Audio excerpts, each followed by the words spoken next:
Good evening everyone, আমার happy family সবাইকে happy Wednesday. আশা করছি সবাই খুব ভালো আছে, আমিও খুব ভালো আছি। যেরকম থাকা যায় সেরকমই ভালো আছি আর কি। বুঝতেই পারছি আমার অবস্থা, হালাত কেমন একটা মঞ্জুলিকা টাইপস লাগে আমাকে এখন দেখতে সবসময়। এনিওয়েজ সব ঠিকই হয়ে যাবে জানি কিছুদিন পর, কম আমার একটু বড় হলে।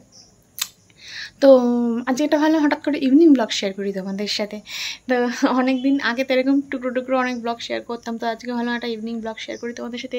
আশা করছি আমার সাথে সন্ধ্যেটা কাটাতে তোমাদের খুব খুব খুব ভালো লাগবে। চলো এখন যাবো হচ্ছে রান্নাঘরে, সাডেন ক্রেভিং চিড়ের পোলাও। তো যাচ্ছি রান্নাঘরের সাথে থাকো, দেখতে থাকো পুরো ব্লগটা। চলো, আশা করছি আমার সাথে সন্ধ্যাটা কাটাতে তোমাদের খুব খুব ভালো লাগবে। এখন সন্ধ্যেটা থেকে পুরো টাইমটা একসাথে কাটানো যায়।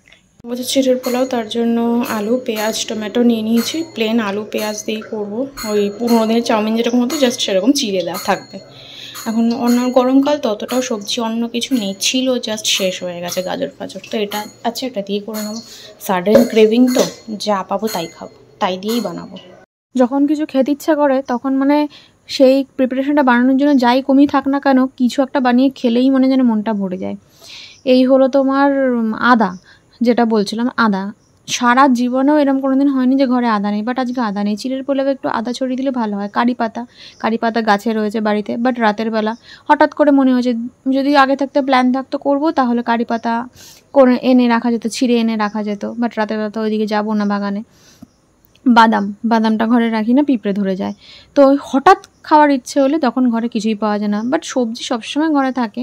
কিন্তু এই হঠাৎ করে যেন মনে হচ্ছে এখন বিনস গাজর নেই কিছু। বিনসটা না, শীতকালের তো নয়, এখন গরমকালে বরবটিটা আনা হয়। যাই হোক, এই আলু পেঁয়াজ দিয়ে খেলাম। ওটা ছোটোবেলা চাউমিনের কথা মনে পড়ছে, আমরা সেই ছোটোবেলা চাউমিন খেতাম না, এর মধ্যে একটা ডিম ভেঙে দিলে হতো জানো তো।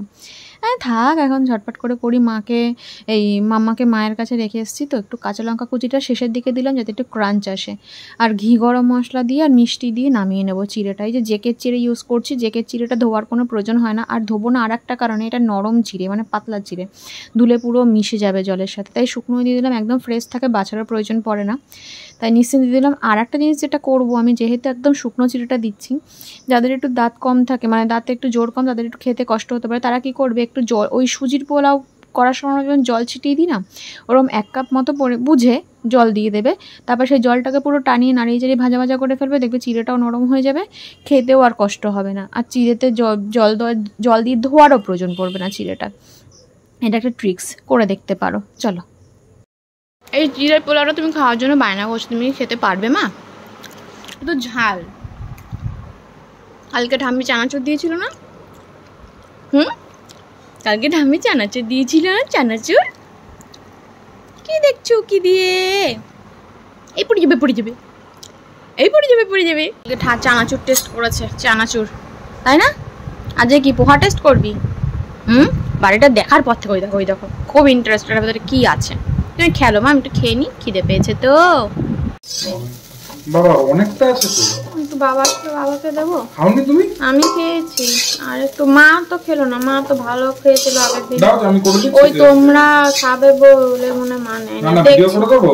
না সব পড়ছে তো, ও পড়ুক। এই তো এটার মধ্যে একটু চিনি কম হয়েছিল, পরে আবার একটু চিনি মিশিয়ে দিয়েছি। আলোটা কম আছে একটু, আলোটা কম। বাবা, ও আমাকে দাঁড়াও তাহলে, এটা ছিলে ঠিকঠাক, আরো তো পাগলা পাগলা লাগছে এখন দেখতে। কেমন খাচ্ছ বলো? আরে কেমন খাচ্ছ সেটুকু জিজ্ঞাসা করেছি, তোমার ফ্যাশন শো এর জন্য দেখাচ্ছি না তোমাকে কেমন খাচ্ছ, তাই। খুব একটা ভালো হয়নি, অনেক সবজি টবজি পড়ে এর মধ্যে, একটু বাদাম, গরম মশলা, ঘি।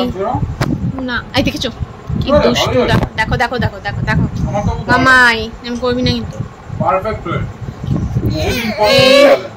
এই যে এই ফার্স্ট ক্রাইয়ের সেই চার্নক থেকে গিফটটা প্রোভাইড করেছিল, গিফট হ্যাম্পারটা, বাট এটা আজ অবধি ইউজ তো একটা জিনিসও করা হয়নি, অ্যাজ ইট ইজ পড়ে রয়েছে সবকটা জিনিস। তোমাকে কবে থেকে বলি একটু খোলো, আর খোলা হয় না। হ্যাঁ, সেই আগে যখন স্কুলে যেতাম তখন টিফিন বানাতাম, টুকটাক এসব মাঝে মাঝে করতাম, তাই না? সে তো সব ক্ষেত্রেই তাই, আমার ক্ষেত্রেও তাই। না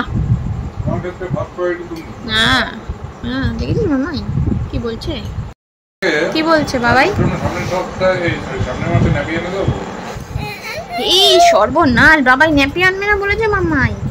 বাবাইকে কাল রাতে কেন ন্যাপি আনবে না বলে তো কাল রাতে একটা হামি পেলে, আবার কি আবার কত চাইছো? তুমি তো কতগুলো পাও দিনে, আমি কত পাই কি? আমি চললো না না ঠিক আছে, এখন লাগবে না, আমি জানছি। এখন না মাম্মা, শুনুনি চলে আসো। আমার গলার হাড় জীবনে বেরোনো ছিল না, এই জায়গাটা এখন গর্ত হয়ে গেছে, দেখো গর্তটা দেখা যাচ্ছে, আগে গর্ত ছিল না এখানে। কেন? কি অবস্থা আমাদের মানে বাড়ির পেছন সাইডটা, পেছনের প্যাসেজটাতে পেছনের গেট এটা একটা, তো এইখান থেকে পেছনে যাওয়া যায় বাড়ির। এইখান থেকে একটা হঠাৎ সাপের উদয় হয়েছে। সুমন এই গেটটা রাতেরবেলা খুলতে গেছে, কেন খুলতে গেছিলো আমি জানি না, কোনো কারণে খুলতে গেছে, দেখছি হ্যাজবোল্টটার মধ্যে পেঁচিয়ে রয়েছে। কি সাংঘাতিক ঘটনা বলতে ভাবতে পারো, এবং সাপটা বিষধর সাপ কিন্তু। তো রাতেরবেলা বাড়িটাকে কী করা হবে, কীভাবে তাড়ানো হবে, কোথায় কি যাবে এটা জানি না আমি, প্রচণ্ড ভয় লাগছে। তো চলো, এর মধ্যে আবার আমার বাবা এসছে, বাবা আমার সাহস আছে, বাবা নিশ্চয়ই কিছু একটা করতে পারবে। তা সুমনকে বললাম সাপটাকে একটু দেখাও দেখি, ও ছাতার মাথায় কি ভিডিও করে রেখেছে ও জানি না আমি, দেখো কি করে রেখেছে। যাই হোক, তো সাপ পর্ব মিটে গেছে। এই যে মাম্মার নতুন রথ চলে এসছে, প্রথম বছর মাম্মার এবার প্রথম রথ। তো দাদার নিয়ে এসছে রথ, একদম ওয়েল ডেকোরেটেড রথ, এটা খালি একটু ফুল দিয়ে সাজালেই হবে। কি মিষ্টি দেখতে না রথটা, দারুণ দেখতে। আমি ভেবেছিলাম এটা নর্মাল রথ কিনবো, এই রথ যে পাওয়া যায় আমার কোনো ধারণাই ছিল না। কি সুন্দর দেখো। কে এসেছে, কে এসেছে মানে বাড়িতে, কে এসেছে? বাবাই তো মা, আমাকে দেখাও একটু। বাবাই তো। দেখতে মাম্মা, মাম্মা চিনতে পারছিস না তুই? মাম্মা, মাম্মা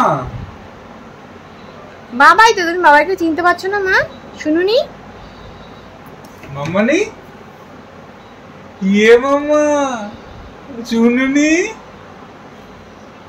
এবার একটু ইয়ে না যেন মাম্মা জানা ধত্ত লাগছে। ধত্ত, এই কি ইয়ে শুনুনি ধত্ত ধত্ত। মাম্মা বাবাই, মা বাবাই, চিনতে পেরেছিস? বাবাই মানুষ হয়ে এসছে, আদিম মানুষ থেকে মানুষ, সিভিলাইজড পারসন হয়ে এসছে।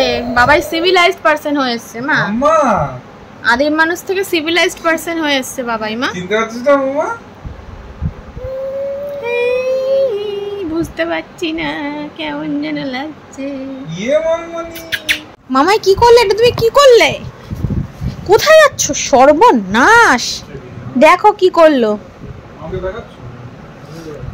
দেখো কি করলো, দেখো কি করলো, কেন করলো এটা? জানি না, এটাও মজা পায় করে, সব চাদর সবসময় তুলে দেবে এইভাবে, সুযোগ পেলেই হবে চাদর তোলে ও। কেন, কি আনন্দ পায় এটা করে ও? ওর এই নিচটা দেখার মানে ওই পৃথিবীর তল খোঁজে না, ওর অবস্থা সেই রকম, মানে এটার তলায় কি আছে, তার তলায় কি আছে, ওই খাটের তলায় কি আছে। হ্যাঁ, কি ব্যাপার তোমার, কি করলে, ভাই কেন করলে? আবার যাচ্ছে শুনু, সাকসেসফুল হয়নি তো। আবার যাচ্ছে, দেখো কি করে।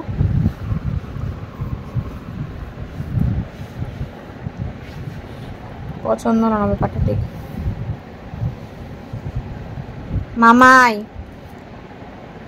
এম কয় না, শুনুনি এম কয় না মা। চলের দিকে আবার নজর গেছে। এগুলো কি তোমার হাতে বাবাই?